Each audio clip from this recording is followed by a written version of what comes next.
Now it's on. All right. One of these days, I'm going to show up here on the stream, and I'm going to be ready.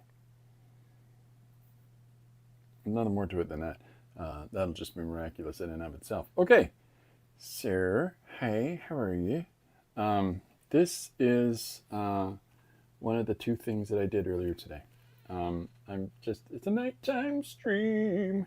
Anyways, so here's one of two quick scribbly dabbly doodles that I did during the earlier stream today. The idea is that, and here's the other. These are portraits done in paint on board, and so the gist of it is I'm doing a page where all of the panels are like a yearbook. So it's like yearbook entries for each character. So what I've done is I've looked up just picked an arbitrary yearbook picture off of the interwebs. And by doing so, just give me 1 second. Un momento, s'il vous plaît. I'm just switching up the cable. It's wrapping around me. Okay, so by doing these, first off, the first thing I did was show this basic palette and how this works. There's a bunch of different names that people use for these things. The Zorn palette, and so on and so forth. But variations therein, all of them have, and they've come up with it in all of these iterations. So what this is white raw sienna or yellow ochre, one or the other. Burnt sienna for your red.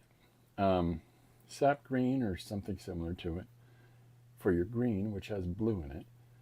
A black. And then the variations are burnt umber or Windsor blue or Prussian blue or whatever variation they're in. So that's the basic of the palette. And the thing about that is it gives you this beautiful range of values when you start working these with white and black. And I just did the white part for the example. But you can get a huge range of values by doing this. And so I started doing some portraits with this principle in mind. So all I've done is I've taken this random image of, graduating yearbook pictures from the 1950s. Hiya, Linda. Welcome back. Hiya, Tim. And just started picking two. So portraits are pretty straightforward. You can get a lot of really kind of cool and interesting values from them. But what I thought was, what's that, Chris? What I thought was, why don't we shake it up a little bit and continue doing these portraits, but at the same time,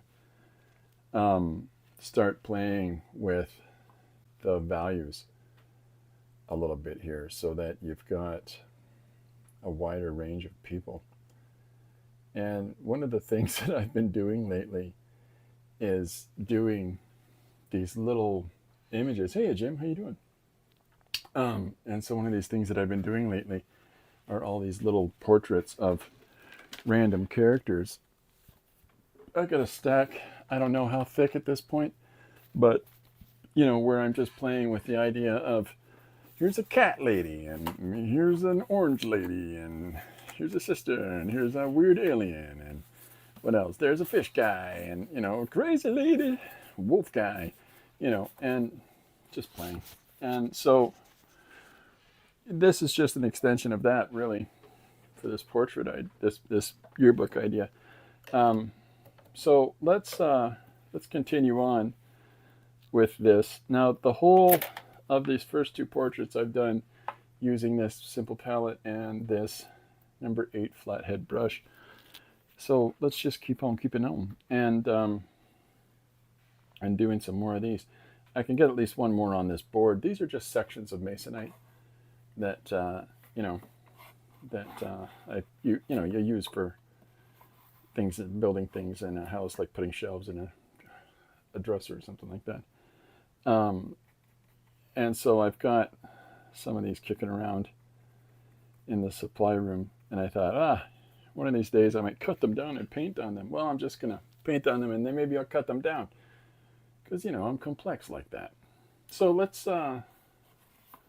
me get something under here so that this stays up. And I don't have to keep on holding it.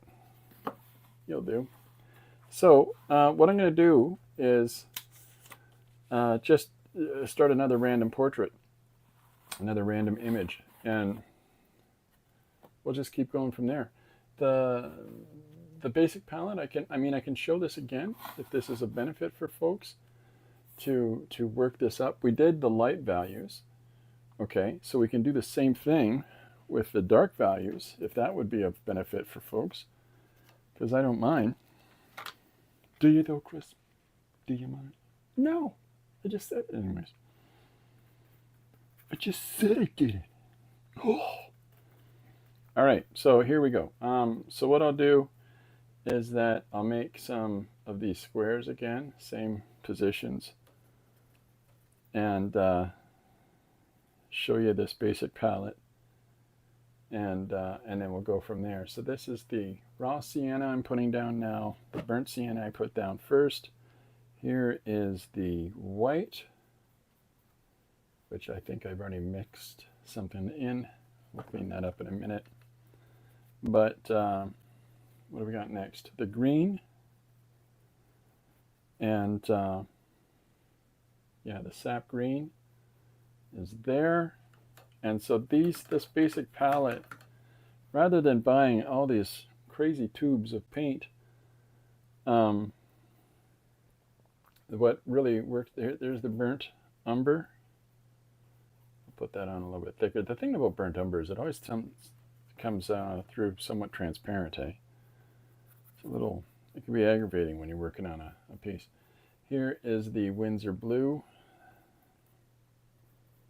right? I'll just thicken that up a little bit just so it's more solid. And then of course the black. Now, the same thing, I could thicken it up. But is it easier to create portraits on toned paper? Nope, no different. I can work on white if people want. I just thought I'd do something on this board. It shouldn't be any different, really.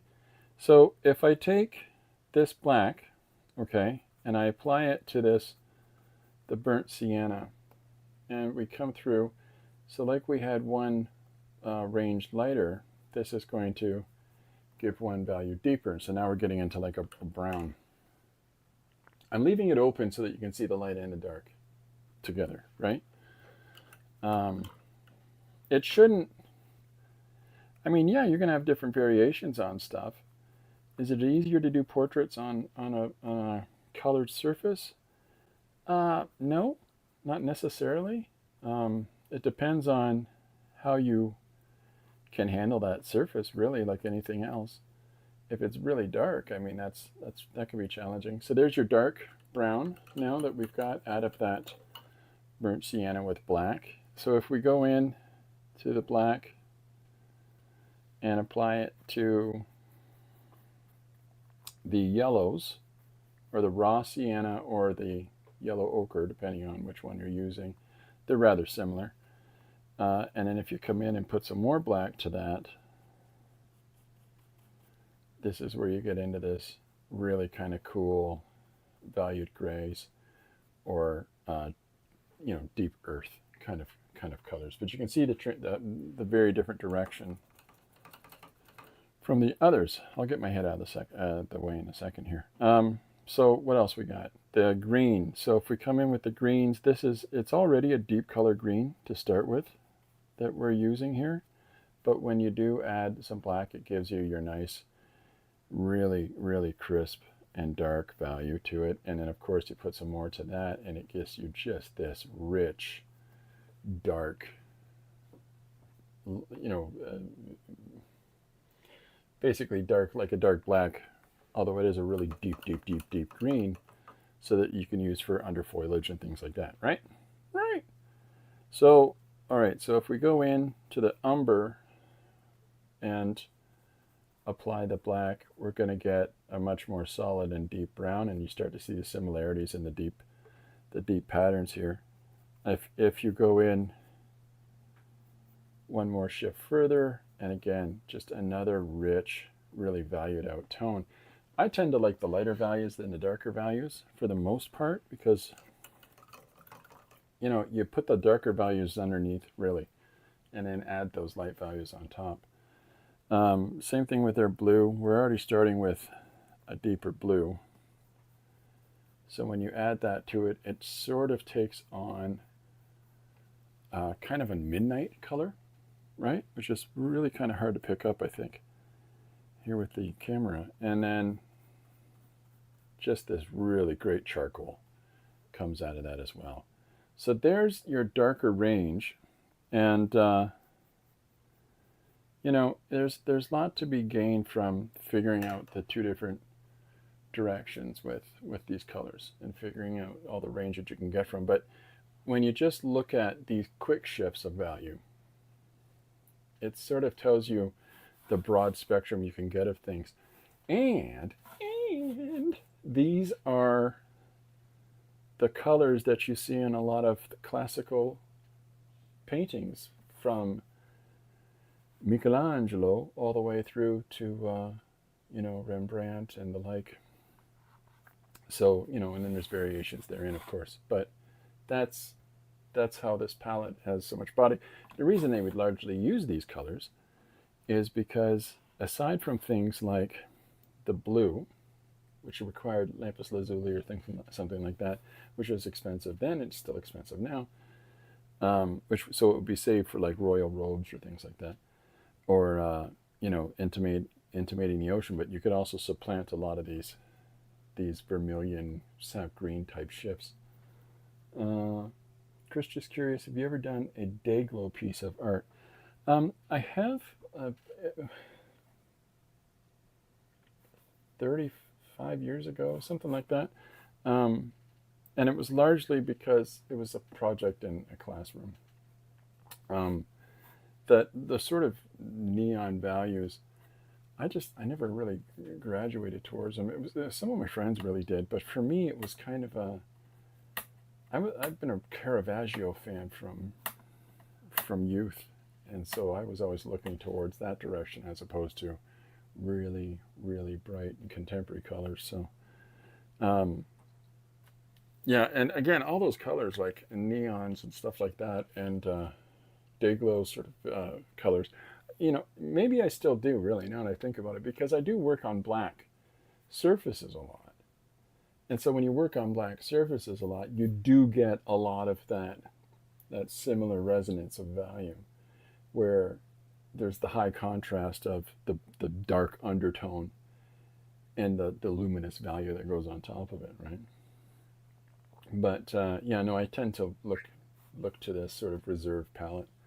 And that's not to say that I don't. Some of these quick studies I've got over here on the wall easel is, there's some bright values in here for some of these quick studies that I've done for this forest piece. And you can get some luminous values, but again, it's a fairly limited palette that I'm using. And then when I'm doing experiments on incorporating other medium, you can see far more broad contrast. But for the most part, yeah, I tend to work, I think, with some sedate colors. I have tried a little bit of some day glow aesthetic, or some really extreme aesthetic. I'm sorry. I'll move this for a sec, and we'll get right back to it. It's a fun question, though. So when I'm sketching on Sundays, this is my Sunday sketchbook, I'll only bring a couple of tools with me. And so, I'm drawing a whole scenario here with yellow and red, or something similar to it. Or let's see what else I got in here. Like just a ballpoint or whatever. And then there'll be things like, here, like this is just a blue marker, blue pen, or two blue pens, I think. Light one and a dark one. This is just a black pen and a black marker. So that whole, but then when you start getting into working light values on dark surfaces, this is sort of similar to the Dayglow aesthetic. There's a really interesting book that's, I think it was what's his name? He did Skate Girl. He and oh, for heaven's sakes, I have to look it up now. It's going to drive me bonkers. I can't remember the creator's name, and I'm really apologetic for that. It's the he had an online program with Ed Pisker where they would talk about you know, comics and things and wrestling, I think. But he's done a book where it's just like pure day glow art, and I thought that was interesting. But you get the high contrast aesthetics in some images like this, you know, like the color, the luminousness of the color. Like this is blue tape that I've painted over with marker pen. I think it's a Sharpie. This is a Sharpie with a white paint marker and a tan colored paint marker, which I have no idea where it is. And there he is. So you can get some really interesting things that, you know, color that pops out, right? Jim Rugg, thank you very much. Video Homicide, thank you. Welcome aboard. Jim Rugg, I can't believe I forgot that. Jim's a really nice guy. I did a sketch for him that he included in his deluxe edition of one of his books, and I'm terribly sorry, Jim. I apologize. Yeah, boy, I feel like an absolute turkey right now. Okay, so we've got our first two that we did from our limited palette here. Our first two little, hey everybody, vote for me. All right, I'll vote for you. You know, so let's keep doing a few more. Thank you so much for telling me the name. I'm really apologizing to Jim at this point. Okay, so let's cut in our first marks here and start to. So the way I start with any kind of portrait work whatsoever, and I'll get my goofball face out of the way so we got a little more section to look at. So the way I'll start cutting in a face is that I will often start to build the structure of it first.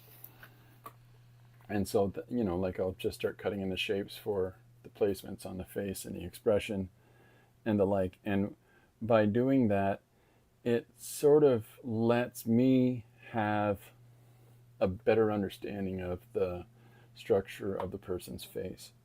So, you know, the structure of the overall image.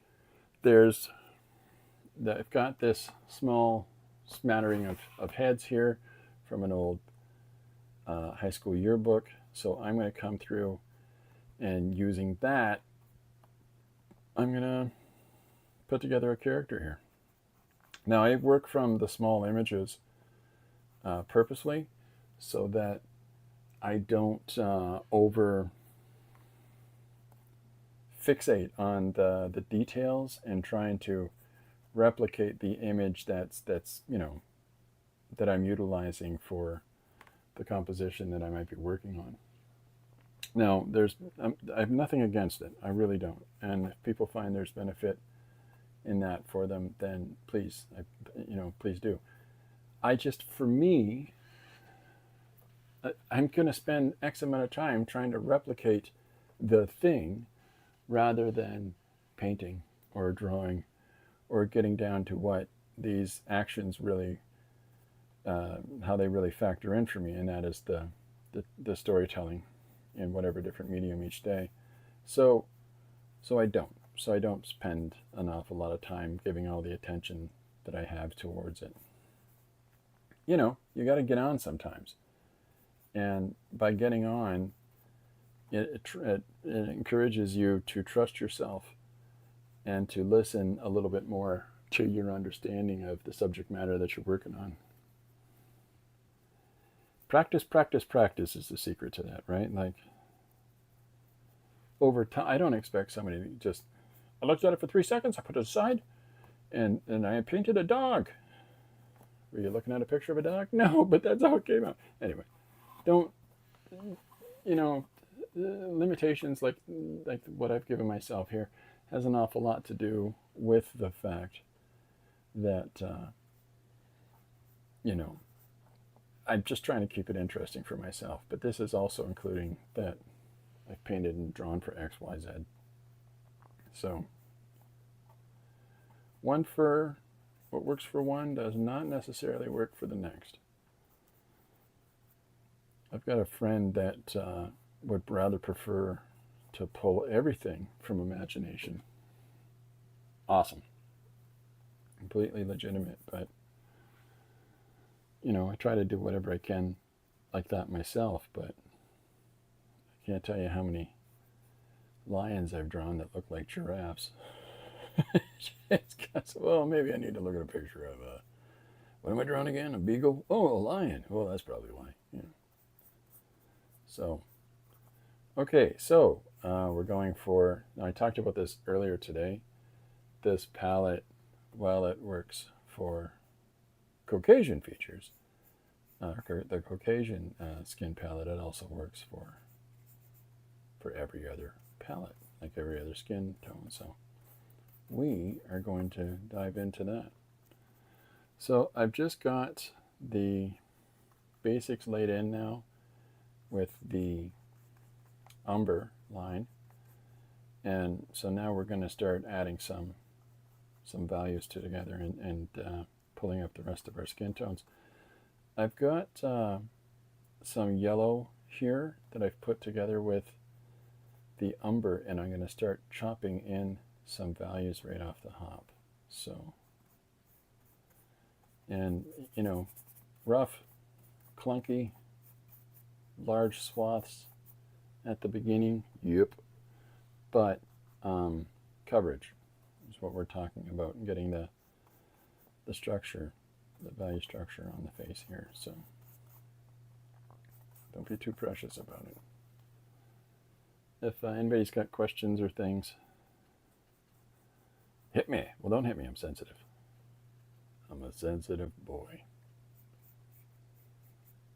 I'm doing a evening stream. Lori's got a late meeting today at the office, and I haven't done one in some time, so I thought I'd do one now. Now next week I'm going to do a couple as well, I think. The first half of the week, and then I'm going to be away the second half of the week because I'll be at a conference. So I'm adding in some of the burnt sienna here, and starting to put some more shapes together.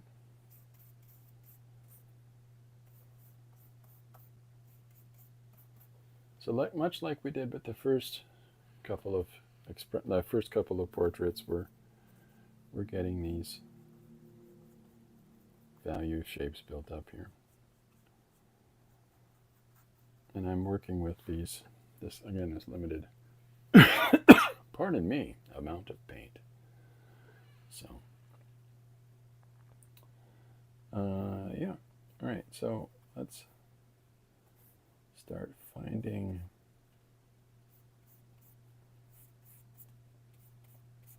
some more of these shapes to come in.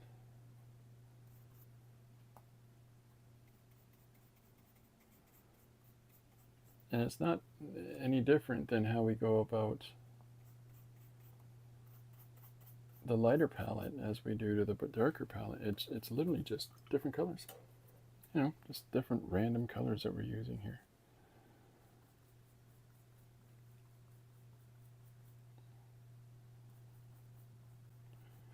So this is the same. This is the umber and the burnt sienna in here, and we're getting some of this color in on the cheek and through into the lips here as well. So now we're starting to get more of this form coming through on the face.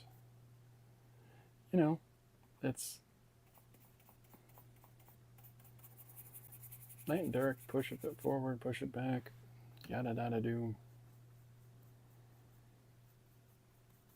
It's just fun finding the colors and just applying each one, giving its own section.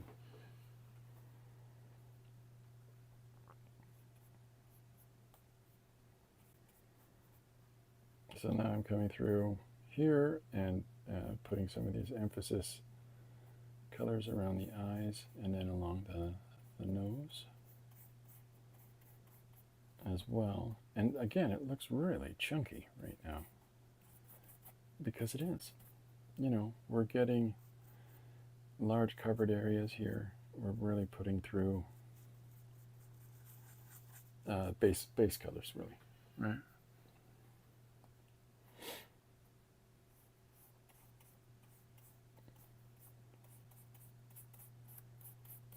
I'm just using what I had left on the palette from earlier.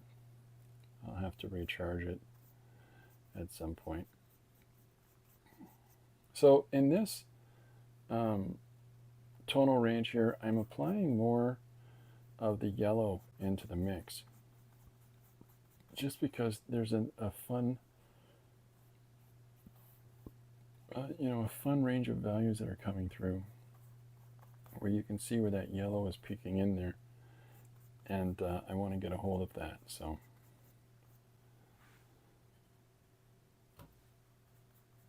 So you'll notice that the palette changes a little bit, a little difference here.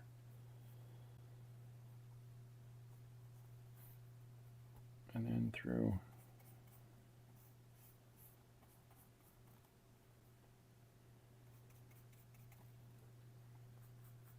I had to do a portrait series.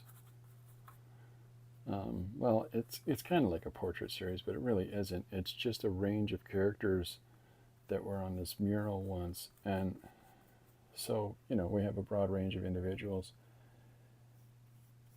and you've got to take the time to figure out how to paint different palettes of skin, right? It takes a moment, but it really isn't any different than from one person to the next. And if you have this predominancy of painting one type of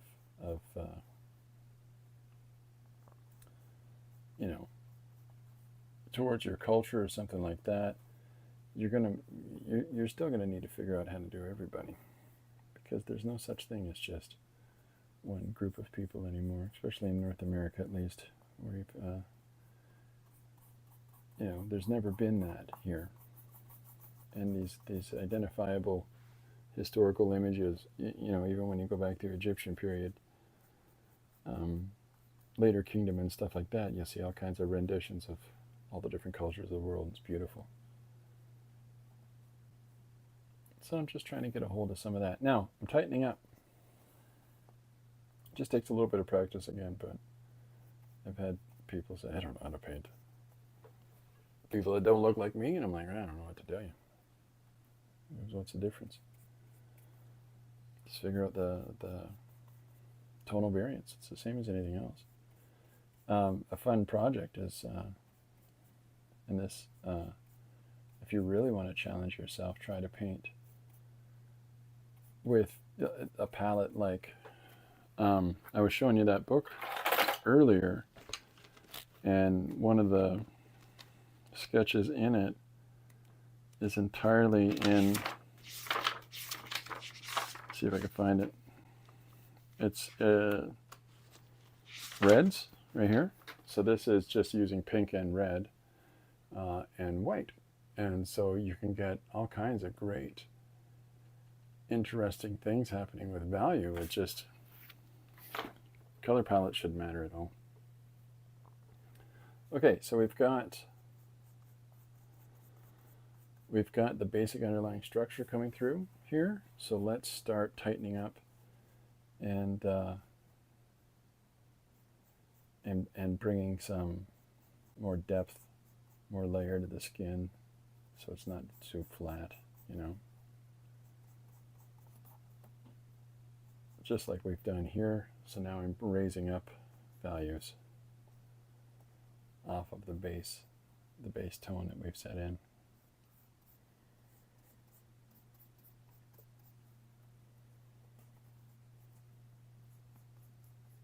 So there's a blend here with the yellow, and I know at least one of the two palettes is on. There's some of this writing over here, but you can sort of look and see sometimes where those colors are coming from and what the mix is. So if that is of interest to you for your own thing, make note.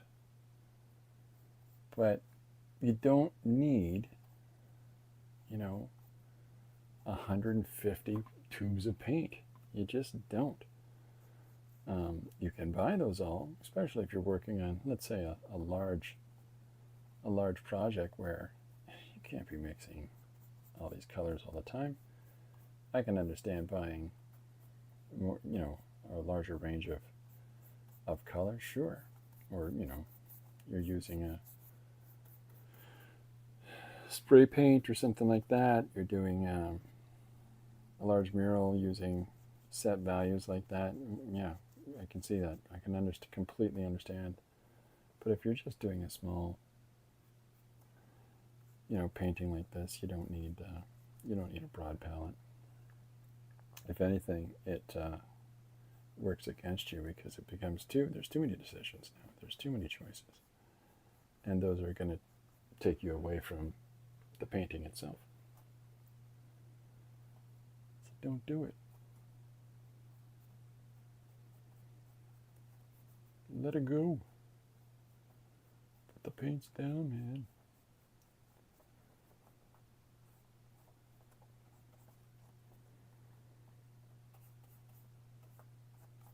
So now we're starting to get into more colors overlapping and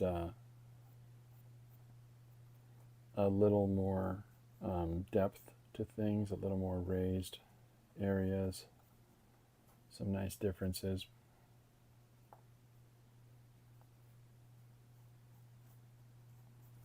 And it starts to look more like a person than it does just a sort of smattering of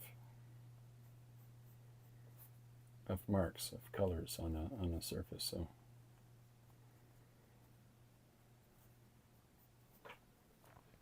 hopefully that's starting to work for you.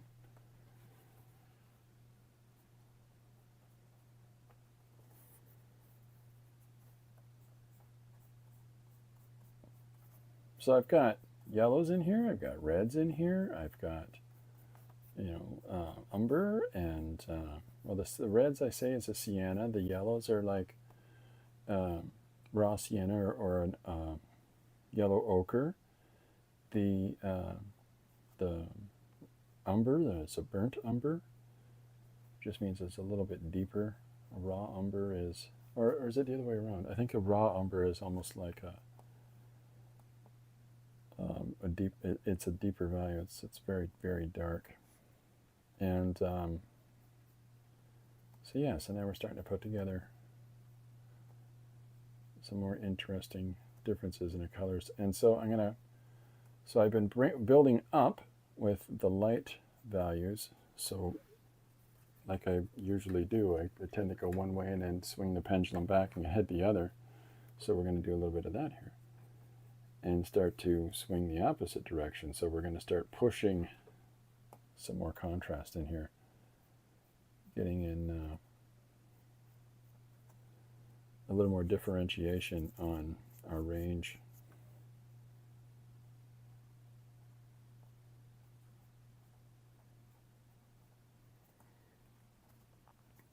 Same brush, right? If we were really worried about having it nice and tight and really clean lines, and you switch down to a smaller brush. If you're just sketching, you don't need a whole bunch of brushes. You can just use whatever you have available and make the most of it, and forgive yourself, whatever the differences are.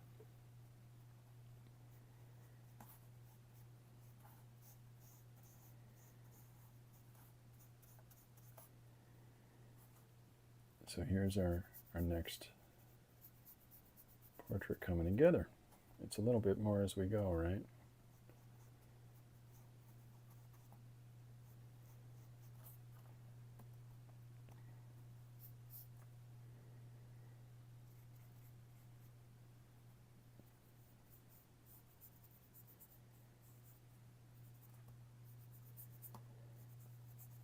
So I'm just pushing back some of the colors in the neck so we can pull the chin forward a little bit. And yeah, see what this gives us overall. And then I got to put him in his little dress shirt and jacket, you know. My daughter's trying to call me while I'm doing this, so she'll need to, I'll have to get back to her.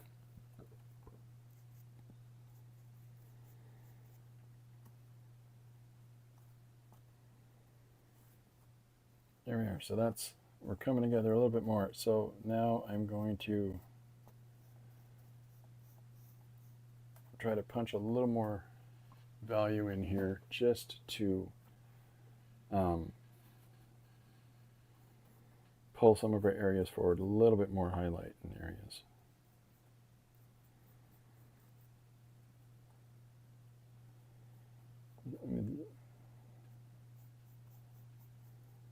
So this is some white with the umber, so it gives an off value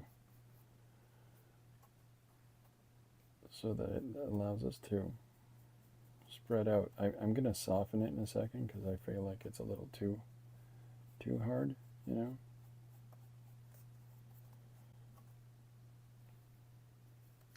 It's tricky using one brush because, you know, you've got to be a little bit vigorous in your cleaning with it, because otherwise it's going to go one color into the next, you know. And that's no good. Nobody needs that.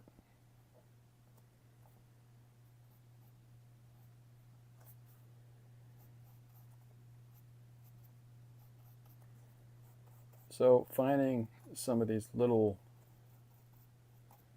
areas where little hits of color throughout just gives a little more form, a little more depth. You know, foreheads aren't one flat color. Eyelids move around in the socket, you know, so you want to have some variation in there. Like I want to come in right now with burnt sienna in here and start to hit some nice little highlights at this point. If I'm missing anything, let me know. I'm sorry for that if I do. I get in the zone. I'm in the zone. Yeah, so that's the challenging thing, you know. It's got to be, you know, I can't say this myself because, you know, I'm referring to myself in this regard, but the challenging thing about creatives for the people around them is that we do disappear into things. We do get lost in the process sometimes, and that can be hard for those around us trying to, hey, take out the garbage, you know. Huh? What? There's garbage? Yeah. Okay, a little bit more, and I think we'll wrap it up on this one, and let's do another. So once you get into the routine of things, into the practice of things, then honestly, a lot of the portrait work just starts coming together. Once you start figuring out things like quick color setups and things like that, then it frees you to focus more in the moment and just get right into the painting. You know, and once you start figuring out the ways that you go about doing the portrait work and how you go about finding the structures and the shapes in people's, you know, faces and putting those together, the faster you just move along with things. So that these larger projects you might be working on, you got to paint 165 faces or something like that. well, then you just start flying through it because you figure out a sort of short step language for yourself in the process of doing so. What else have I got here? Oh yeah, let's give him a nice dress shirt. This is a dirty white right now that I've put down for his dress shirt, but we'll clean it up.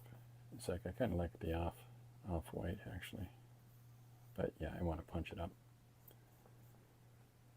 So here's our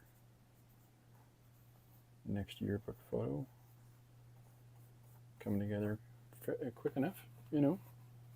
How you doing, Seven? Welcome aboard. All right, so let's get crack-a-lackin' with painting this jacket here.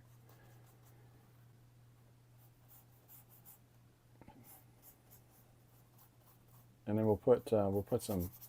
I think I've been using this green, the green backdrop for everybody. So we'll just stick with that for him as well. But first, we'll get his suit jacket in place here.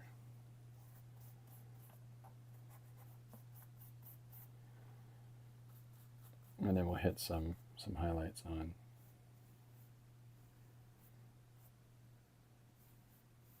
the dress shirt, so forth.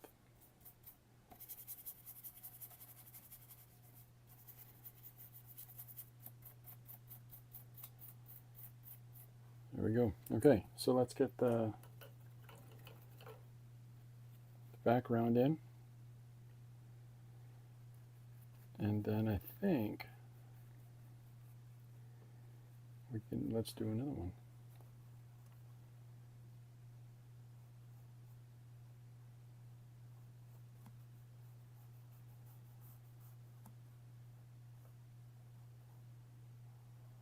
I've got I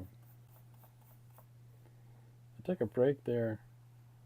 I streamed this afternoon and I took a quick little break so I could get some stuff done around the house and do the whole getting a bite to eat and all the rigmarole that goes with it. And stepping away like that, it's funny, you still think about, you know, some of the things you've been tackling through the course of the day and what's next, right? It's even when you're not doing the thing you're doing, you're still thinking about it. That's the way you know you're having fun.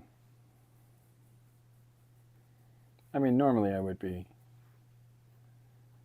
chatting with Lori and having a bite to eat together and things like that, but left to my own devices, oh boy, Scooby.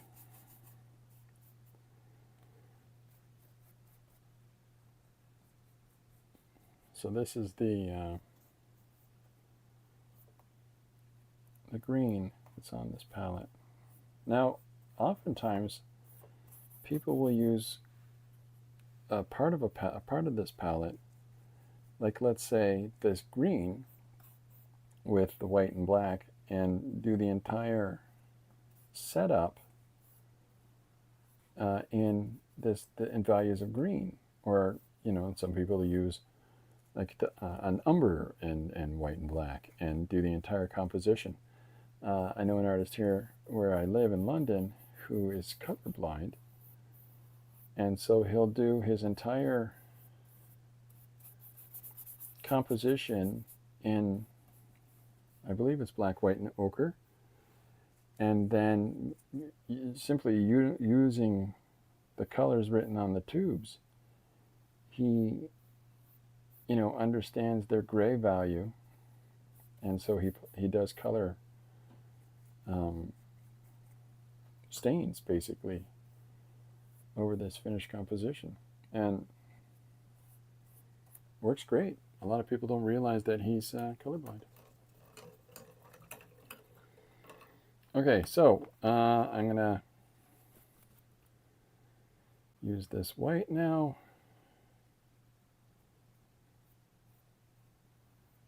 We'll give a little bit Hopefully this is in, yeah, this is in screen. More shape to his dress shirt here. Oh, losing the picture. I'll do the same on this side as well.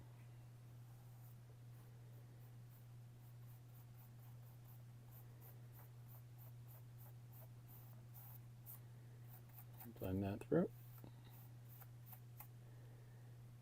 Oh, happy day. I gotta get more white. I've clearly run out of white paint that was on this palette. But maybe I just need to clean the palette off and recharge it. Okay, I got a tiny little bit of white. And that's good.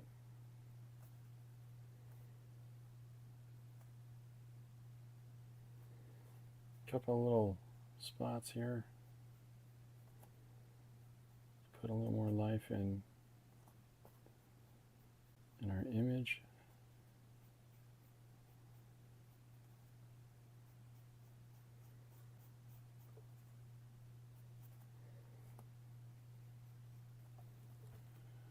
Yeah, I think we got him. Hi Edie, how you doing? I'm running across all kinds of people I haven't talked to in a while doing it this way. Woohoo! Look at that. Liz is on her own thing instead of on Laszlo's. That's fantastic. Nicely done. Yeah, hi everybody. Welcome aboard. It's I don't do I haven't done a stream in the evening in a long time, so it's nice to see a lot of people I haven't talked to in a while. So good folks, good folks. All right, so I'm going to charge up this, and I'm going to come in with some deeper value in the hair, the eyebrows, and his eyes.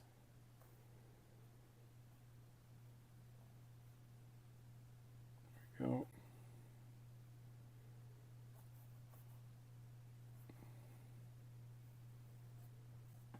And then we'll put some more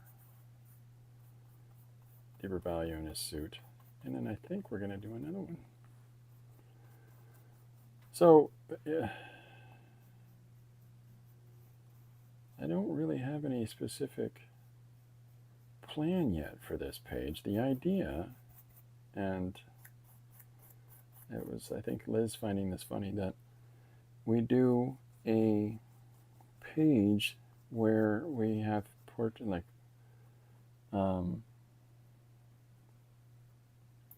yearbook photos of people that we have, you know, each of them having a conversation, and in the course it's a conversation. We're going to build our narrative that way. It's about trying different things out, folks, right? All these different stories, the one-page stories that I do, it's always about just playing with whatever. If you go through Instagram or Facebook or whatever over the last few days, you'll see all the different mediums that I've been using and things like that. So it's about playing, it's about having fun. So for those joining late, this is our basic palette, okay? And of these 7 colors, and you know, and the variations of value that we can get mixing with white, the variations of value that we can get mixing with black, black being one of the colors. But yeah, there we go. Let's see. We've got Edie from New York City. Nice.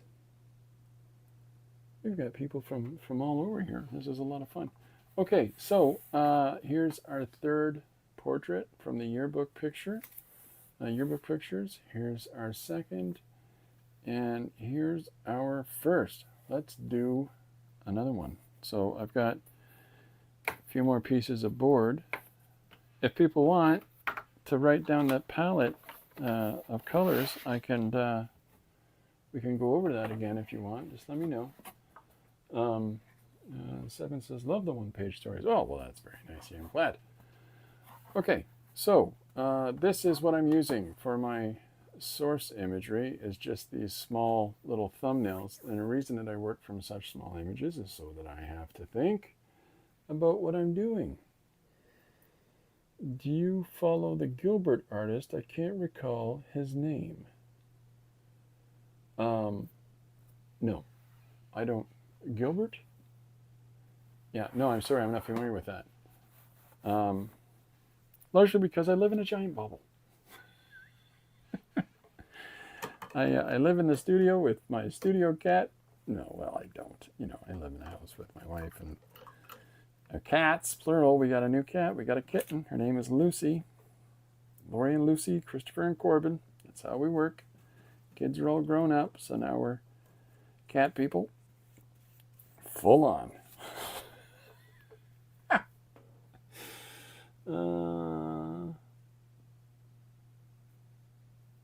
And Liz says, had some milk done. It's a good day. There we go. Okay. So, all right. So this is the palette that I've been using. I've got pretty low down on some of the colors, so I'll charge this back up a little bit again.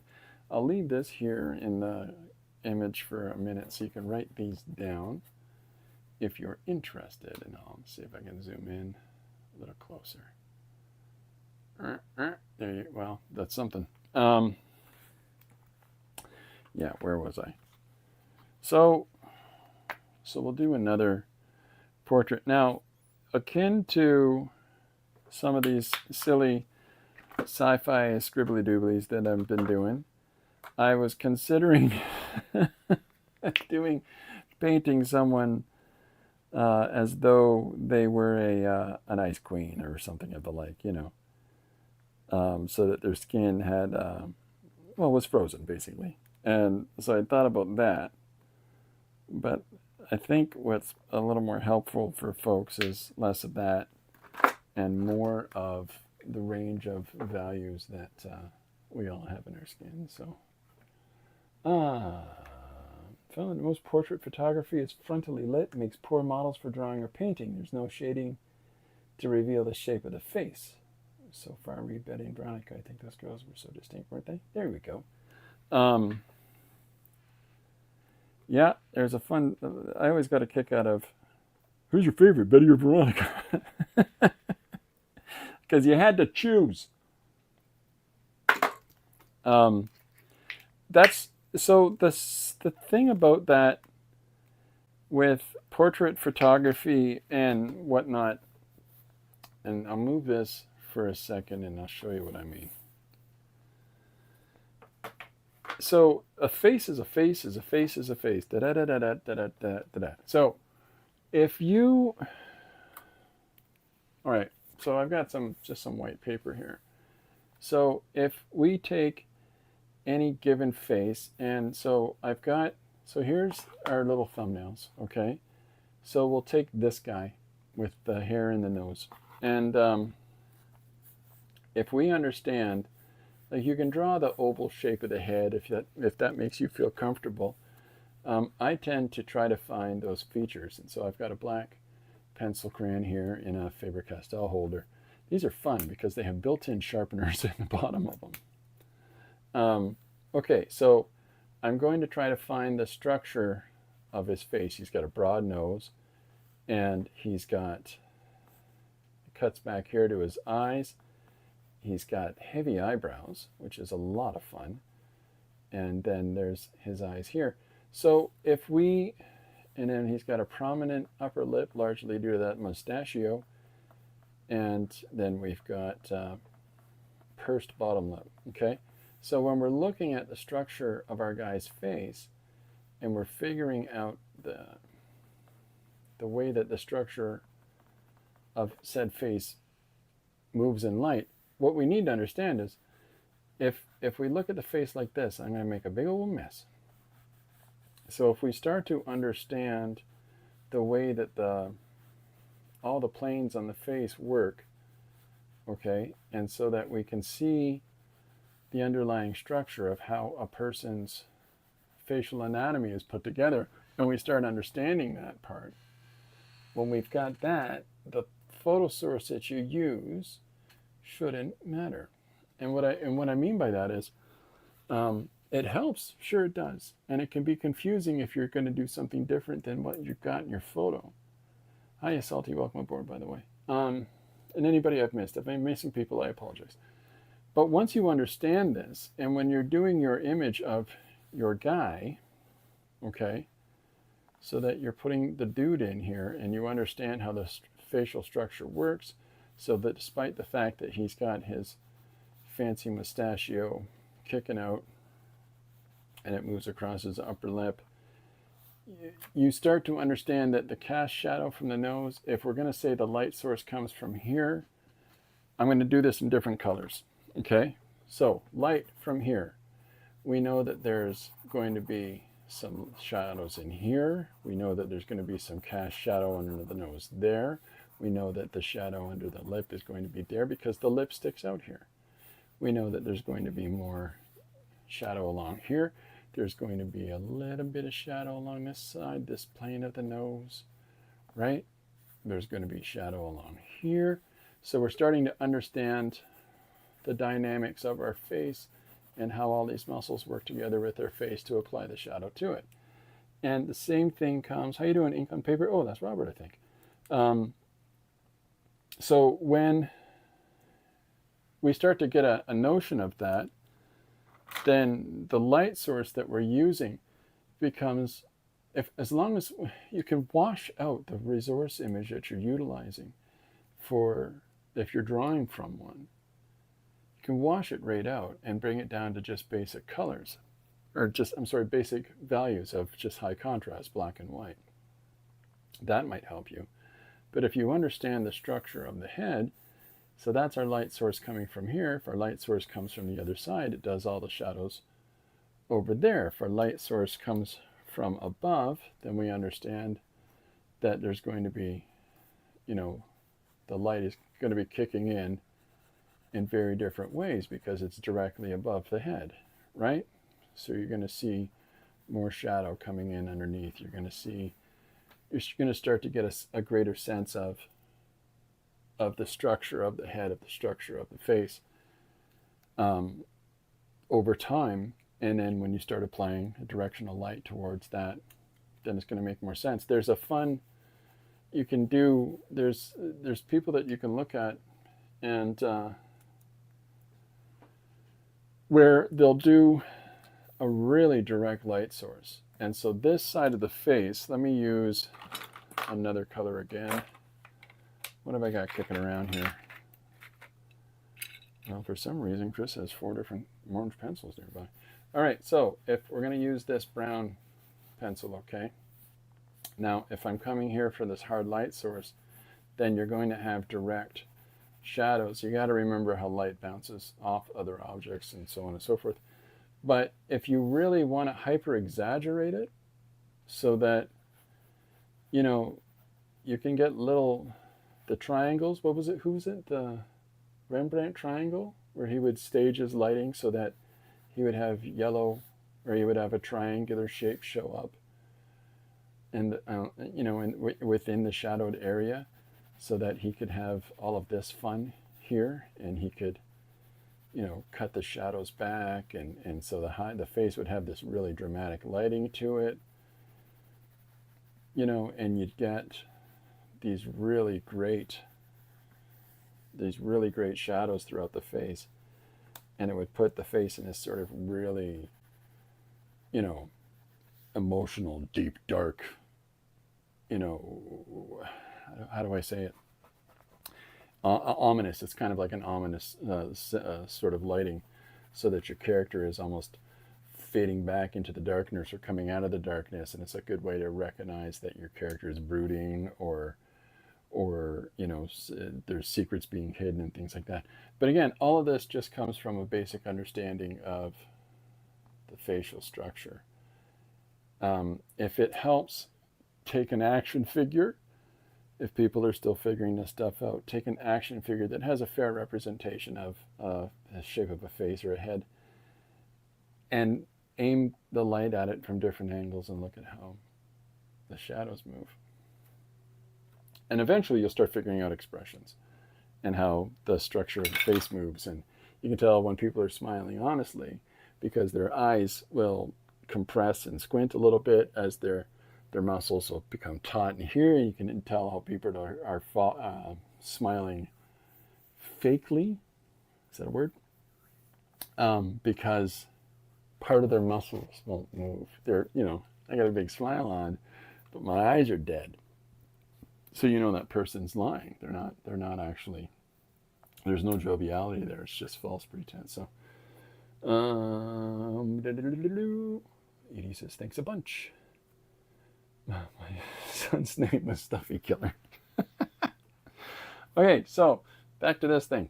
So there's our, back to our basic palette.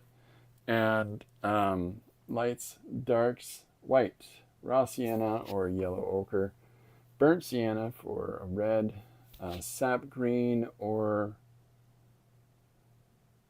another green, I'm sorry, blanking at this moment, and then a burnt umber or like a Windsor blue, Prussian blue, a deep blue, resonating blue. And the green tends to have a fair amount of blue in it so that you can get some light blues when you start mixing in the whites. So you can get some nice, interesting colors within your sky instead of just light blue paint, right? People will transition out this, or this, generally in these palettes. The Zorn palette, and then this is the same colors, but using the darker range of values. Got their black mixes in here, as opposed to our white mixes on the other side. So, okie-doke.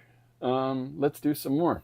So the project for today is, I thought I had another board. I did have another board. So the project for today, I got a dent in this board, who cares, is to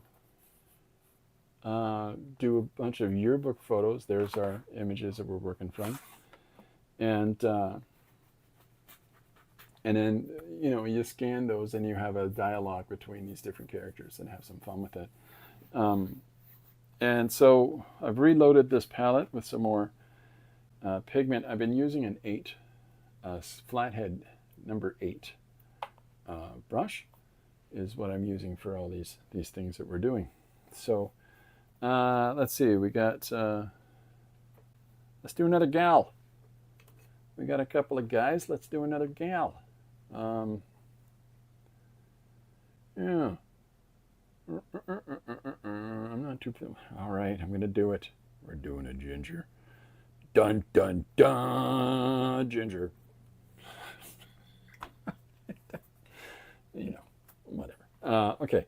So first thing I do is I'll, for those that are joining, I'll put together the structure of the face first. And so I'll move this board over here and we'll work down at this end. And so the first thing I'll do is that I'll get my head out of the way. You don't need to see me. It's probably better. I'll get better numbers if people don't. Yeah, I don't know what that sound was. All right. So I'm putting together the rough shape of the person. I'm doing so rather than drawing the shape of the head first. I'm drawing the information that's in it. And we're going from there.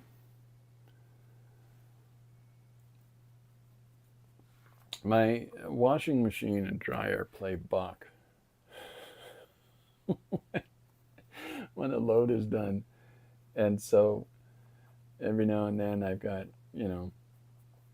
a machine whistling at me from the other room as I'm doing laundry and things.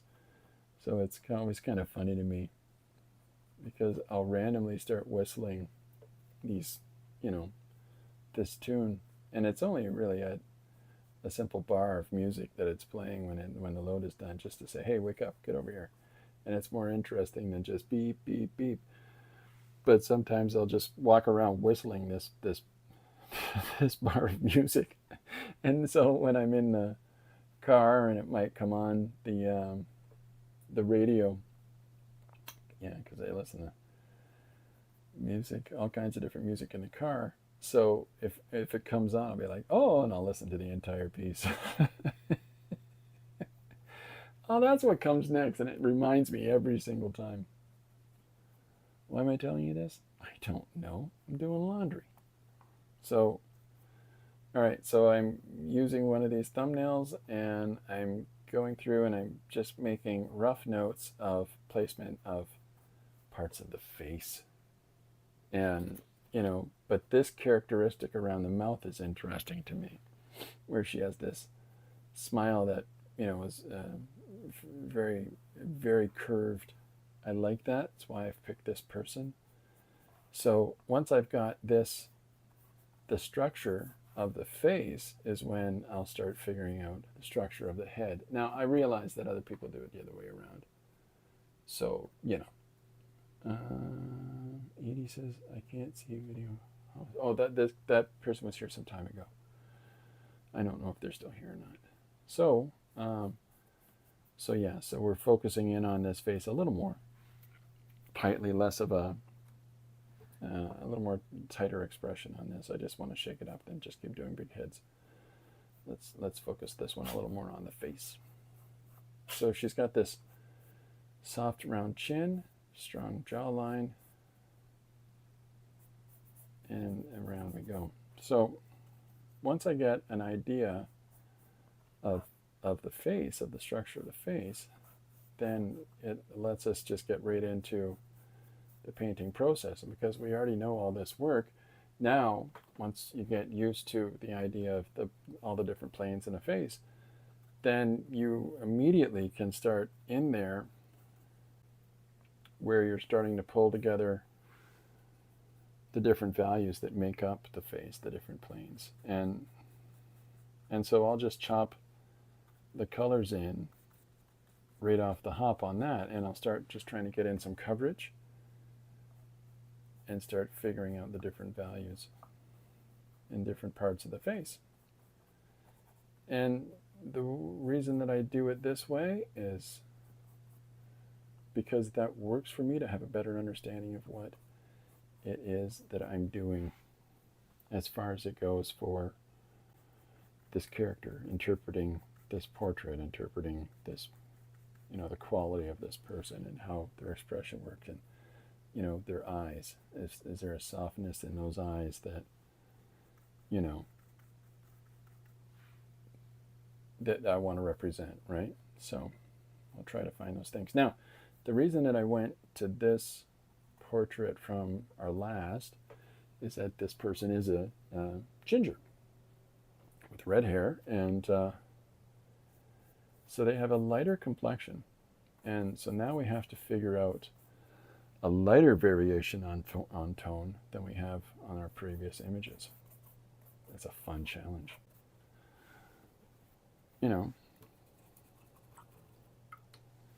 It's the same as when you're doing somebody, and their skin has X amount of blemishes on it, right? And you want to try to capture those without, in an endearing kind of a way, so that the person doesn't look, like they're, that terrible thing that kids say to each other, crater face. Well, that is a good term to use for when you're painting somebody who has lots of color variation and blemishes and things in their skin, because if you can do it like that, you can paint it in that way, so that it does look like their face is full of craters. It's not that you're intending to do it. It's not that you're trying to be malicious. It's just that how you go about executing it will, sometimes, unfortunately, end up making the face look like that. So portray things that way. I don't think anybody's trying to be malicious when they're working on a picture of somebody. So this is what I'm trying to get a hold of now, is this fun shape in her chin. It's sort of like Joni Mitchell. Joni Mitchell has a similar kind of face to this person. But I'm trying to go for this really light pallor to their skin. Thin upper lip as well.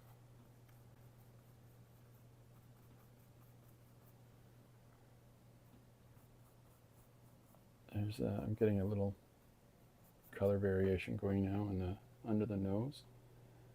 Yeah, if anybody ever has questions about, hey, Chris, what are you doing? Or, hey, Chris, what's wrong with you? Or, hey, Chris, what's the weather like up there? you know, whatever. Hit me. Don't hit me. But feel free to chime in.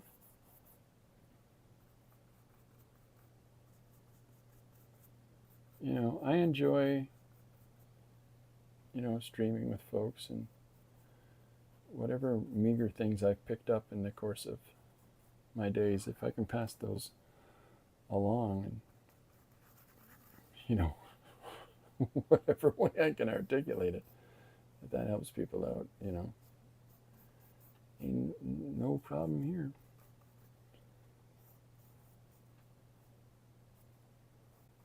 So this, again, there's a round softness to the nose here that I think is endearing as well. It's a very, every face has its characteristics. Each of the faces that we've done before now had some interesting characteristics. This surface that I'm painting on, it's another piece of masonite board, but this one is really rough. I like that. I like the challenge of that. Makes it interesting to blend on top of that. Try to blend in.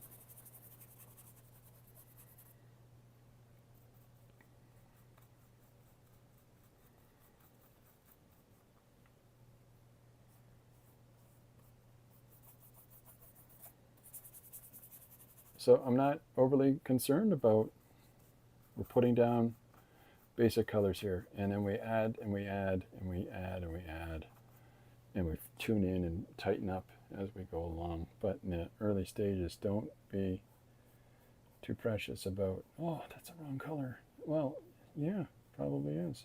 We'll get it. You know, we'll get to that.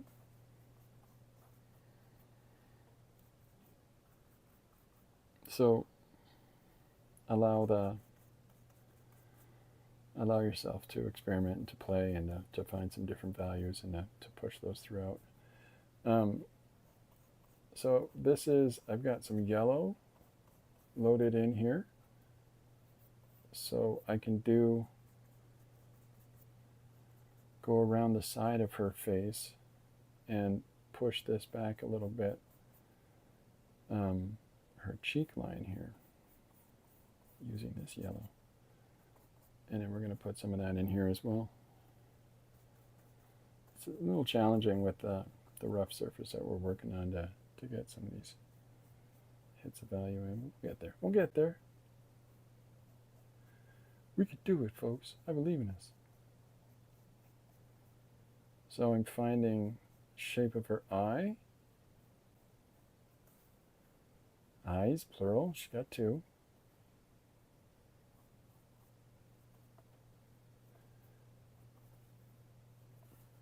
So now we're starting to understand the shape of the face here.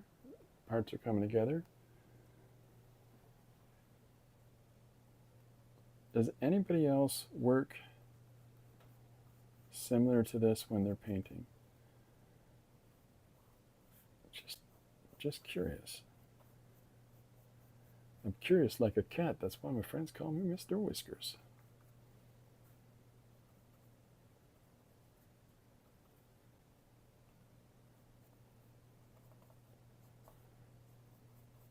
So I'm finding some different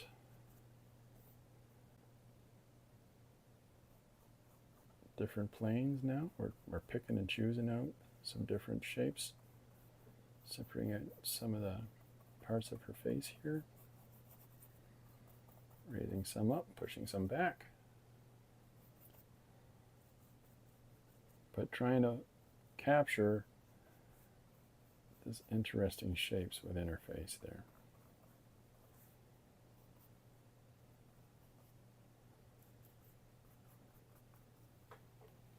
Am I missing anything? What kind of paintbrushes do you use? Dollar store. I don't know what the brand, the Artists, what are they called? Artists series from the dollar store, Dollarama. This is what this is. I bought, it was $4.50 and I got all of these. And I'm using one of them. That don't make any sense. Um, the sometimes, okay, listen, I'll give you this. If you're one of these people that believes that, the better the tool, the better the great. Um, I I think that you can,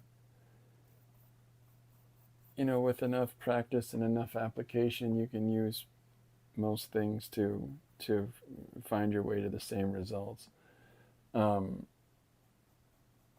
some people swear by having quality tools to use, and there are things that I find that work best for me for certain approaches to things, and so I will prefer to use things like I love Fidenisuke pens, and I hate inking.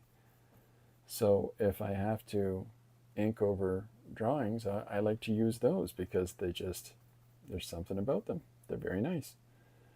But for the most part, I don't think you need expensive brushes and to do what it is that you want to do. I think that you know you can do a lot with a little. So now if you don't believe that, if you're one of the people that no, you're gonna have the right ones, you're gonna have the best ones. Good. Um, that's what works for you. And I'm not trying to be condescending and say you do you, pal. That's not what I'm saying at all. I'm saying that we're gonna find different approaches, each and every one of us, that is something that makes more sense to us than may make to the person beside us.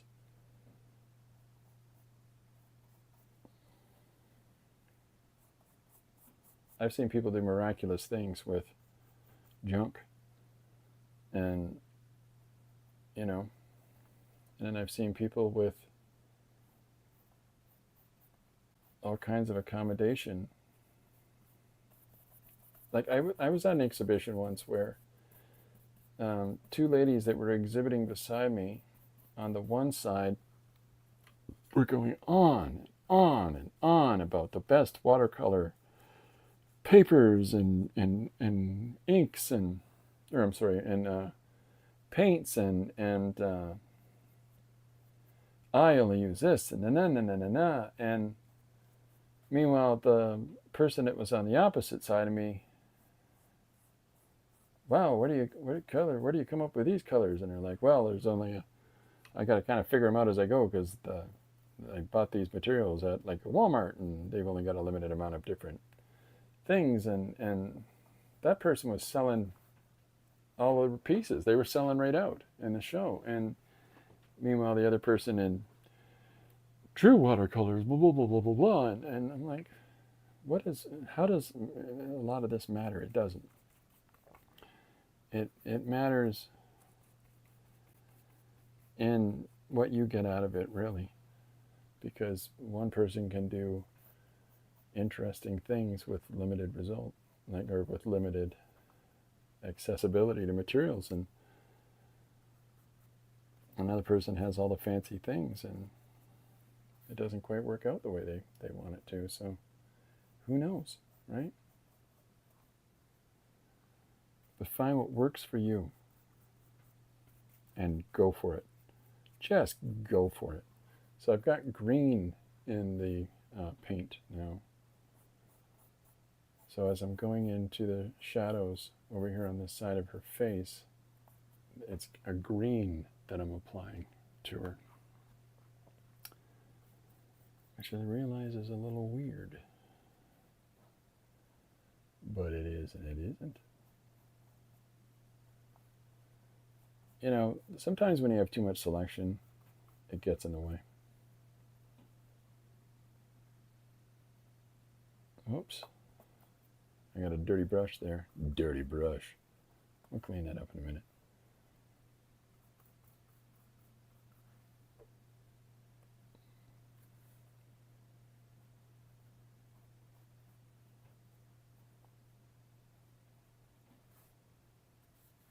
Can anybody tell me where the main light is with what I've got down so far. Ooh, this is what I told some snooty golf ladies who oohed and ahhed over groundhogs. Yep, fry them, they taste just like chicken. There was a band from northern Canada called the Welfare Starlets. This is going back 20, maybe 30 years. And they had a song called Roadkill. My baby won't let me eat roadkill. They're trying to make do for their family in hard times, and their husband's like, no, you can't take that home. What are you, fun. Dark, but fun. So I've got the raw sienna in here now. And so now I'm chasing some of these light. This, again, is very different skin color than, well, definitely than our last person, but than our two previous ones. So we really want to get a lot of light pokes in here of different tone. And so, in her skin, this ginger person's got a fair amount of yellows. And it's that dirty color that was on the brush. Makes me mad. Anyways. It's a really dark yellow ochre. It's a really dark value. It's what, adding the white to it, you can get so much from it. You can get so many neat little values in here. I said earlier today that you can get like a canary yellow going in. No, you can't. I don't know what I was thinking there. It's not going to give you like a canary yellow. So here's her chin coming in and into her cheek there. So we're trying to get that nice, subtle, upturned smile. I had a hard time putting due to the giggles. That's good fun.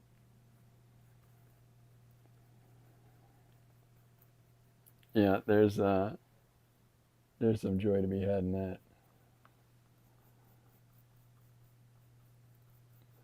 I like sometimes in shows where someone will say something to the other characters that are a little more uptight than they are, and they'll say, they'll like clarify something that shouldn't need clarification. And they're just doing it to put the other person off, like purposefully. I always find things like that funny in shows. All right, so we've got a good measure of light values going in. So I have cleaned off our brush. I'm going to wipe it on our brush wiping surface right there. And so let's come back in. Now I haven't spent an awful lot of time. In fact, there's the black, which I really haven't touched because I largely like using the ochre and the deep blue, so to pick out a nice dark value, because it does the same job. It does the same job. Is the number one. Same thing. Is easy.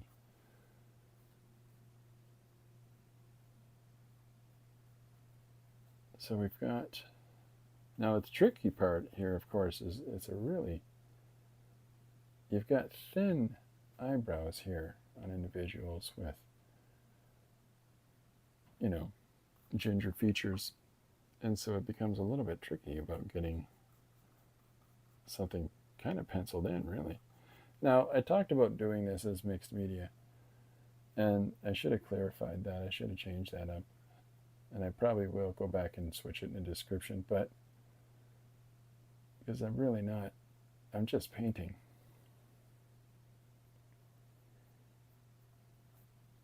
But, you could come in here with a pencil and really pick out the details here a little more clearly. So there's that upturn on the mouth. Hopefully that's making sense for folks. Yeah, just checking. All right. So let's go under the chin here. And well, let's do this first. Let's come in on the side of the face. And I know this is a really somewhat dark and contrarian value here, but this is the value that I was using for putting those marks in around the mouth and the eyes. And so what I'm doing with this right now is that this shadowed area in the hair is what I'm putting down here. I'm going to just do a little quick sweep of value in there as well. So I've got the sienna here with the umber. I'm going to remember all these color names as I go. So this is going to help us understand the features a little bit more, framing the face, right? And give us a good grasp on the balance between, you know, the color of the hair and the color of the face. Paul says, "Hi, Chris. Nice treat to see you this hour. Hey, man. I noticed you did a Sasquatch book. How did that come about?" I was asked to do it. somebody I know here in southwestern Ontario had a company, and he was doing a number of Sasquatch-based stories, and so I illustrated a book for him. And yeah, it was a fun project. There's a funny conversation that happened over the course of it where I was trying to explain why I was making a compression of time over some panels. And, you know, because I figured that this Sasquatch character is big, and so if he's going to chase after the other character, the protagonist, he's really going to cover some distance in a short amount of time. And so that sort of puts that in position of movement through space. And the publisher author said to me, well, yeah, and they got 2 hearts. I'm like, what? Paul says, such a contrarian value. Hey, there was a Bigfoot sighting in Michigan yesterday. Oh, get out your butterfly net. Go get them. I'm never going to catch a Sasquatch using butterfly net, I know. But a boy can dream, can he? Yeah, that's, I don't know. But they're having a hard time giving him his trophy, but world's greatest hide-and-seek champion, huh? Boy, oh boy, he's got some trophy coming his way.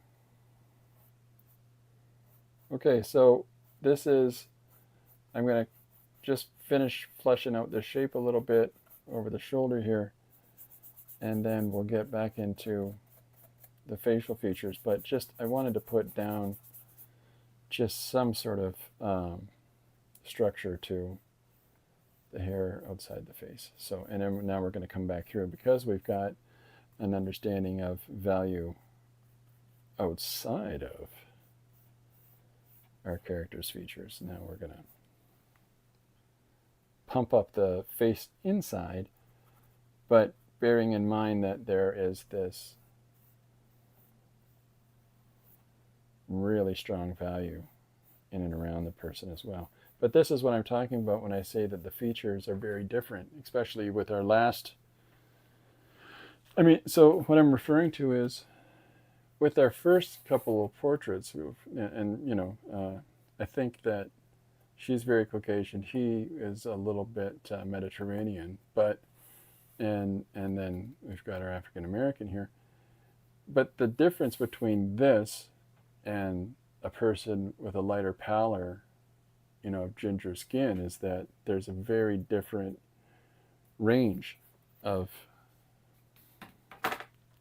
tone in the skin the skin of the person. So that's why I'm trying to get a hold of that. It's tricky, right? It's trick to rock around. Anyways, let's not get rapping, kids. Let's not start rapping. If anyone can catch a Sasquatch, you can, Chris. It's because I know the secret call.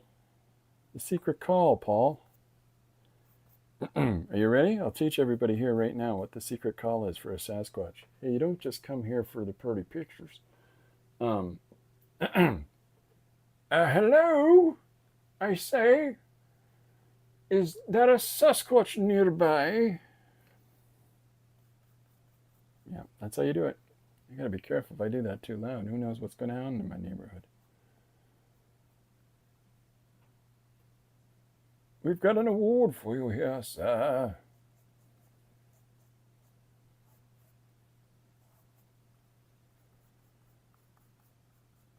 I'll just leave it behind this tree, and then it disappears behind the tree. Run DMC. Yeah, there you go. Somebody got it. One of my favorite things to do, with the younger generations, is if somebody's, is your favorite rap artist or something like that. What's your favorite kind of rap? I always say, my name is Chris. I like to say that I like rapping every day. And then I do the, so, oh boy. So here we are coming in with the thin color around the eyebrows here. And so this value here is what I'm using for our shadows. I've got some, it's the sienna, but I've got a little bit of umber in it. And so as I'm going to put the high contrast shadow in, it's really not going to be that dark. But it's there. We know it's there. You know it's there. I know it's there. And then we'll add some little parts of it down here at the bottom that hit harder. Bam! Like so. And then we'll cut some light back into that area there. But in the meantime, let's finish the structure around the face here.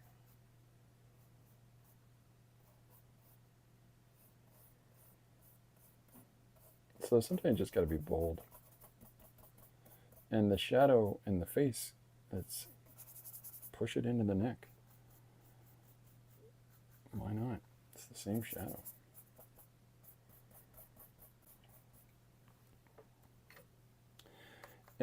Making somebody who has lighter features, paler features, you still don't want them to be gaunt. You still don't want them to appear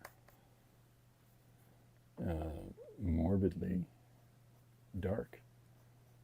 You want to make sure you put a little bit of life in those colors. Hello, Edie, it's been a while. That guy is a member of Thin Lizzy. The boys are back. There you go.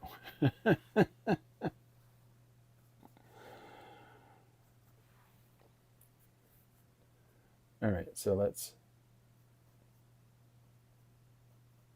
put a couple of little shapes in here.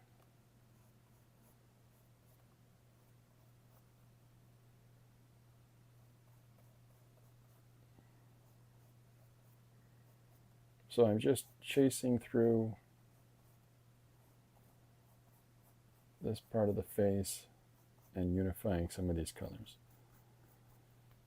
Just tying them in together. Sometimes I'll do this. I don't know if other people do this. Hide a color inside of a color. And then it gives more form to the object. It's like, let's see, I'll do the other end. So if I've got this light value coming through on the top of the nose, right? So we'll hide that in that shadow there as well. So now you've got stronger form in the face. You got a stronger face. Again, working from this small of an image, it makes us have to really make some choices, really make some decisions ourselves about the marks that we're making and the colors. So now I'm gonna go for it with the light punches now, and we're really gonna bring some. Let's get some light on the features here. We've worked up all of the areas. We've started figuring out the balances. We've got a lot of the balances in the dark part of the face. And now we're coming in to the light part of the face. Paul loves that song.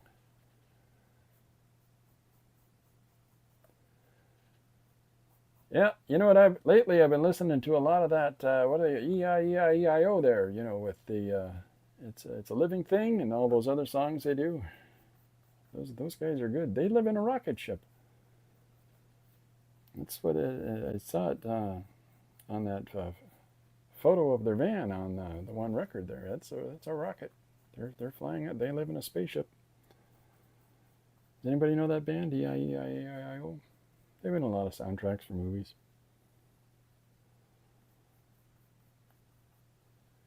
That James Pistol guy is doing all the new superhero movies. He likes them a lot.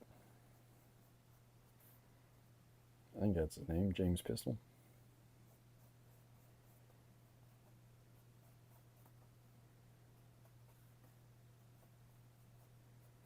So the texturousness of the surface that I'm working with here is making for some interesting things happening with the colors.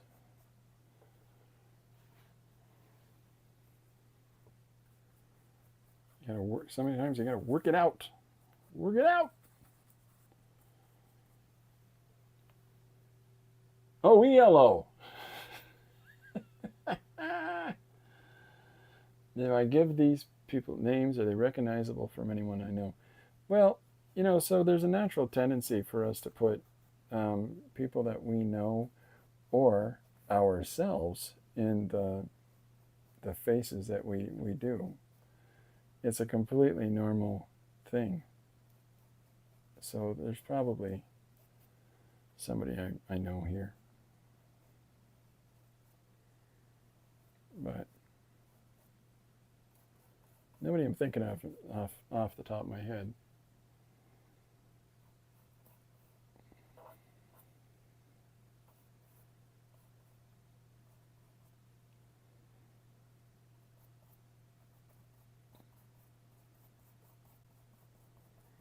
Ourselves is the person we put into our the portraits we do of others.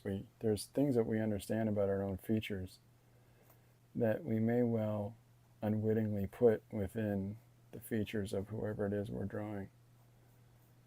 And I mean, this is throughout history that you see this happening. Is that there'll be similar features to the models that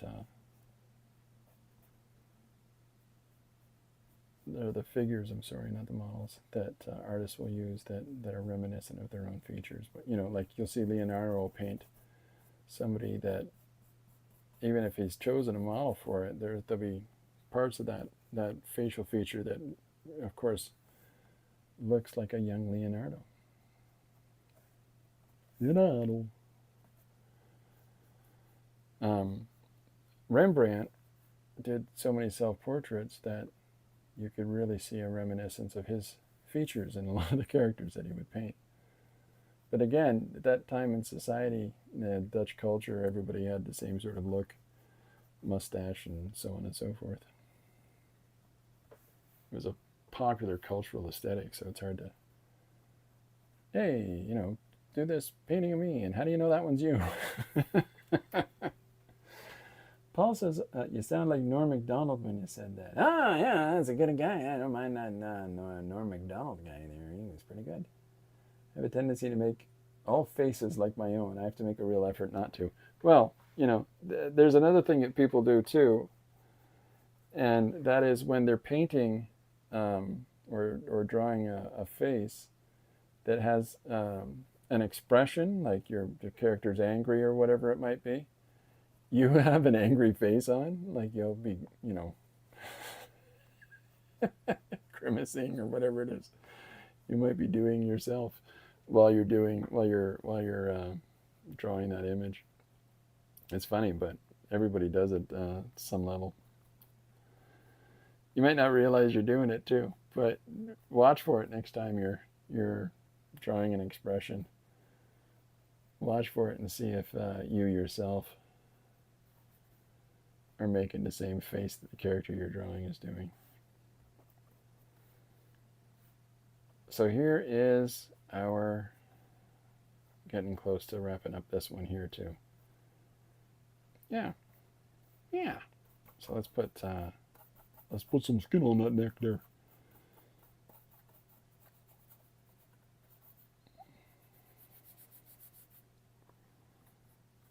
So this is this limited palette that we've been using.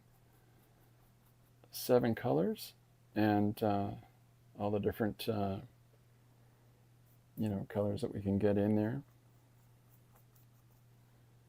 using said palette.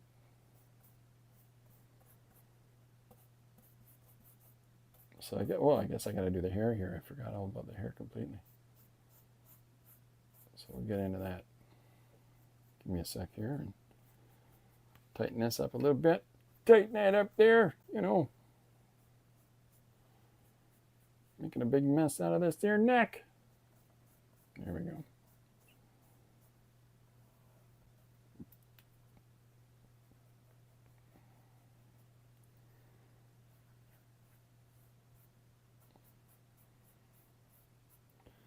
Okay, so let's do this hair and yeah.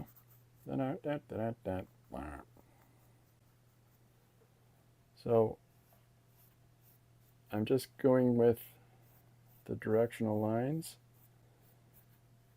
Gravity, it's a real helpful thing for figuring out which way is the hair going.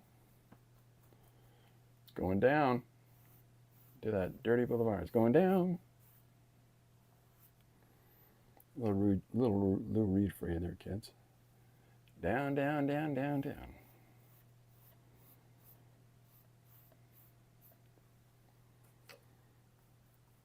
Hey, you want some happy music? Listen to Lou Reed. What am I missing? Liz says, I always find the bad guy look interesting in actors. How do they know the rough look would be chosen? I find that providential when they look perfect as bad guys or gals. She kind of looks like her sister-in-law. Cool.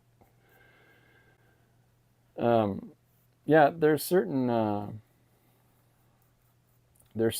actors that can really, they're really quite equipped to change their physicality and their, so that they can take on different personae and much more fully than other actors do. Like, your mainstream actors, you're not watching them because of their range.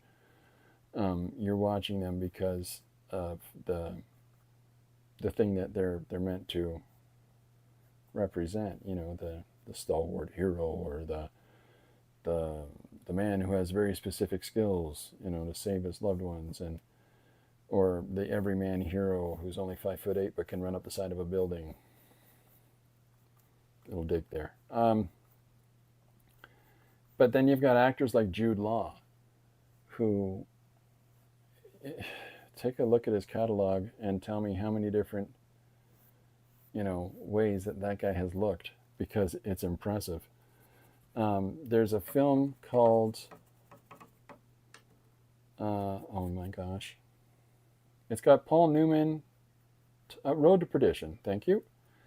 Road to Perdition, Jude Law plays a bad guy in it. And the character, he's even bald. He's got he's got a bald patch and terrible teeth, and he has just managed to chameleon himself into representing this awful character, whose whole thing is as an assassin. And spoiler alert, and for a film 20 years old, it's impressive. It's really impressive, you know. Paul says he acts out and does sound effects. That's just weird, Paul. So do I. And then you try to use onomatopoeia. That's where the sound, you represent a sound that you try to describe the sound with the letters that you're choosing for it. And, you know, how do you spell squilblorp? Okay, so I'm coming in with that rather contrarian color here, as Paul put it, I believe. And we're going to put this deep shadow in here because it frames the features, and it really, you know, it's right in there. Why not use it, right?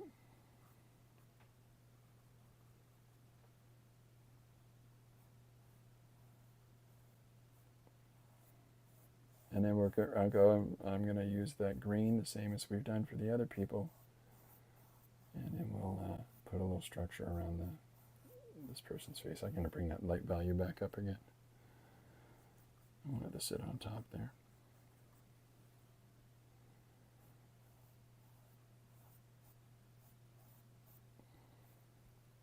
Yeah, it's an interesting thing, the things that we do while we're working. So hopefully, I don't know if there's anything that you know, I've might have introduced people to today. I don't know, but hopefully there's something that somebody might have picked up through these pictures of these various characters through this this one-page story today. But I hope so. You know, I hope that there's something here that people can use. I'm going to come back in with this light value in just a sec. Just want to punch a little more red into this part of the hair.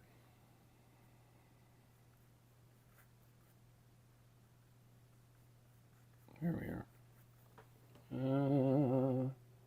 I mean, with one arm. Yeah, that's another great guy who played a perfect villain with one arm, no less. Anthony Hopkins taken outside the scene just looks like an old guy, don't he? If you want to see an absolute moment of masterclass in acting, season 1, Westworld. There's one scene where Anthony Hopkins' character, the creator of this park of robots and, you know, and all the people that come to the park for a little escapism and tapping into their baser natures, and he has a conversation with the money men, you know, the money woman, and the representative of this governing board. And he sits across the table from her, and the amount of different emotions that man exhibits on his features in a very, very brief amount of time. You don't like it here, do you, you money men? It's just so, wow. You know, there's a part of me that is, you know, even though he is in season 1, that there's this part of me that was desperately, I mean, that show would have benefited greatly from him being in the other seasons. Oh, hi, Lucy. Oh, no, it's Corbin. Hey, buddy. Lucy is our new cat. She is a kitten. She is crazy. So if you hear squeaking in the background, that would be Miss Lucy.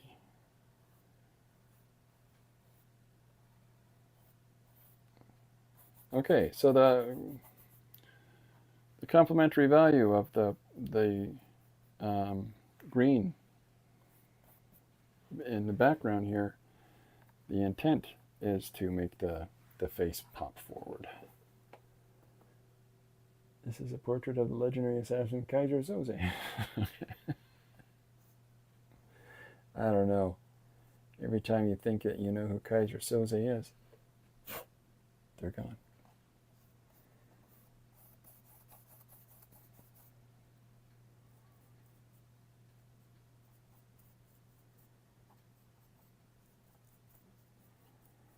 All right, so here's, I'll just wrap this up. Here we go. All right, so we've got 4 fun little portraits. I don't know if I'll do another one. I got to get back to work on a commission. But here's our latest one. Good job, team. Ho ho ho. So yeah, if I'm gonna put the palette or the color list for the palette here. I will post this tomorrow when I put up the page, and so I'll make sure it's up on my Patreon for sure tonight, and in that way, anybody that wants to try using these values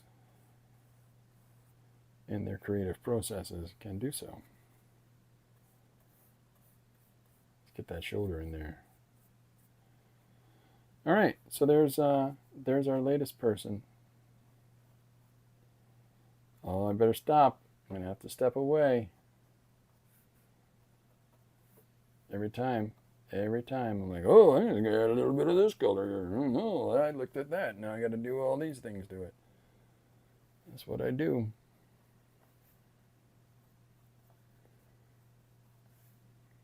Okay, well, I think this is in a good spot.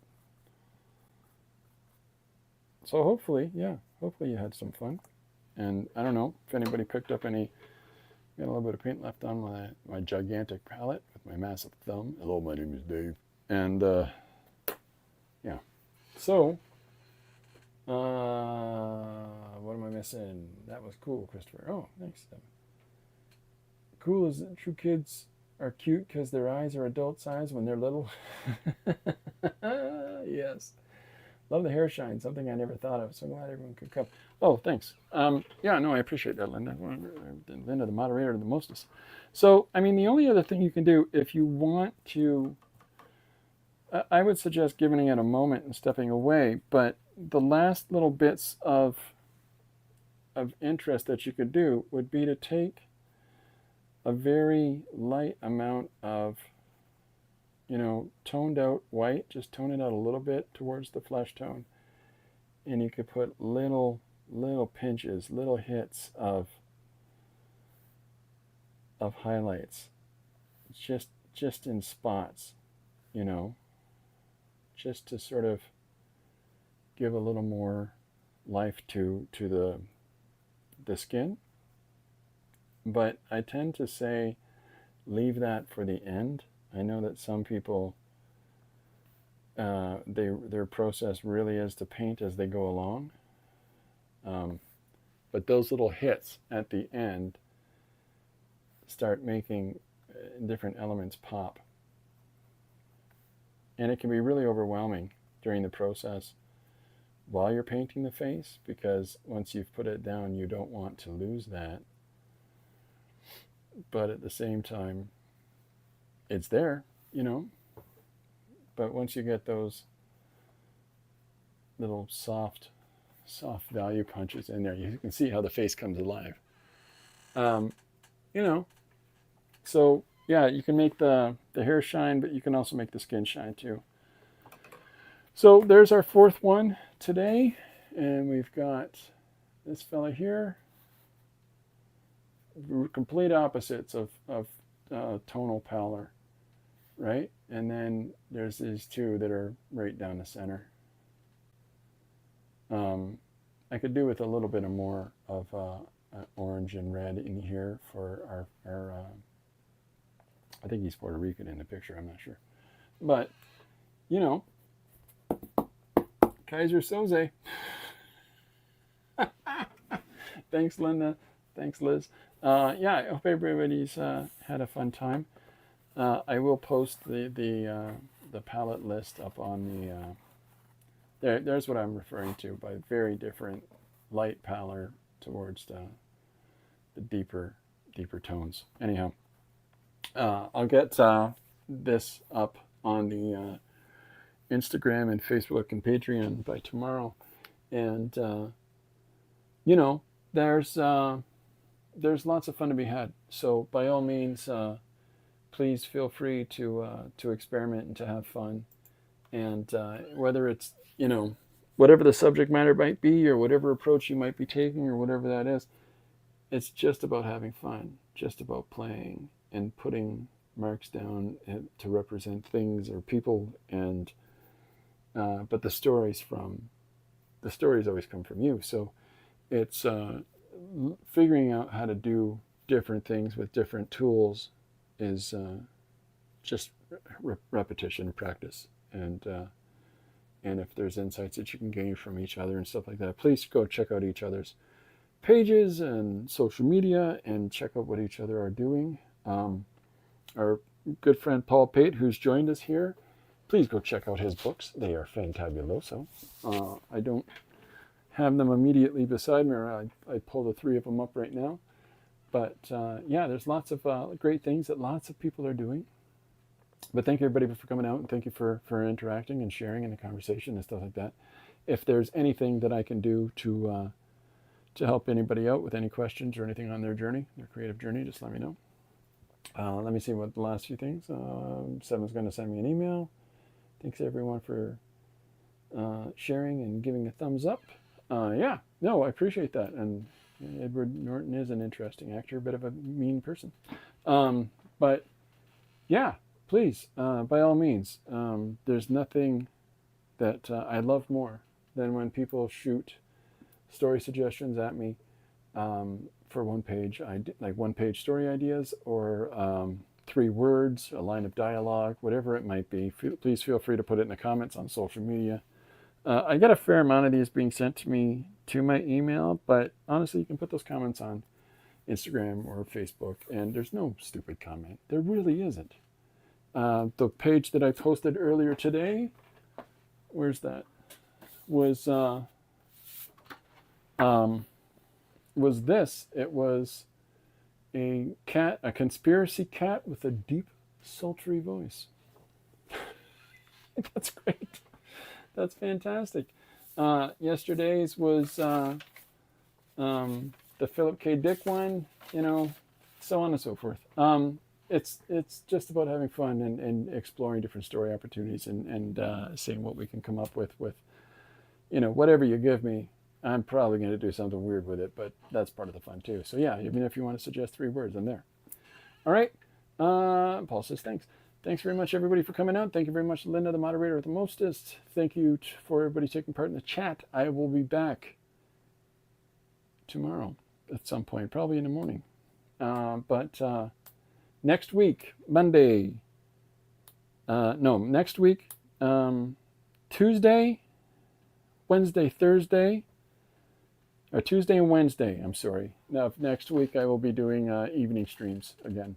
So please feel free to come and join in and take part and hang out, and be a lot of fun, as well as the afternoon streams that I do on a regular. So thanks, gang. I appreciate everybody coming by, and I'll see you later. In the meantime, go make something. Bye for now.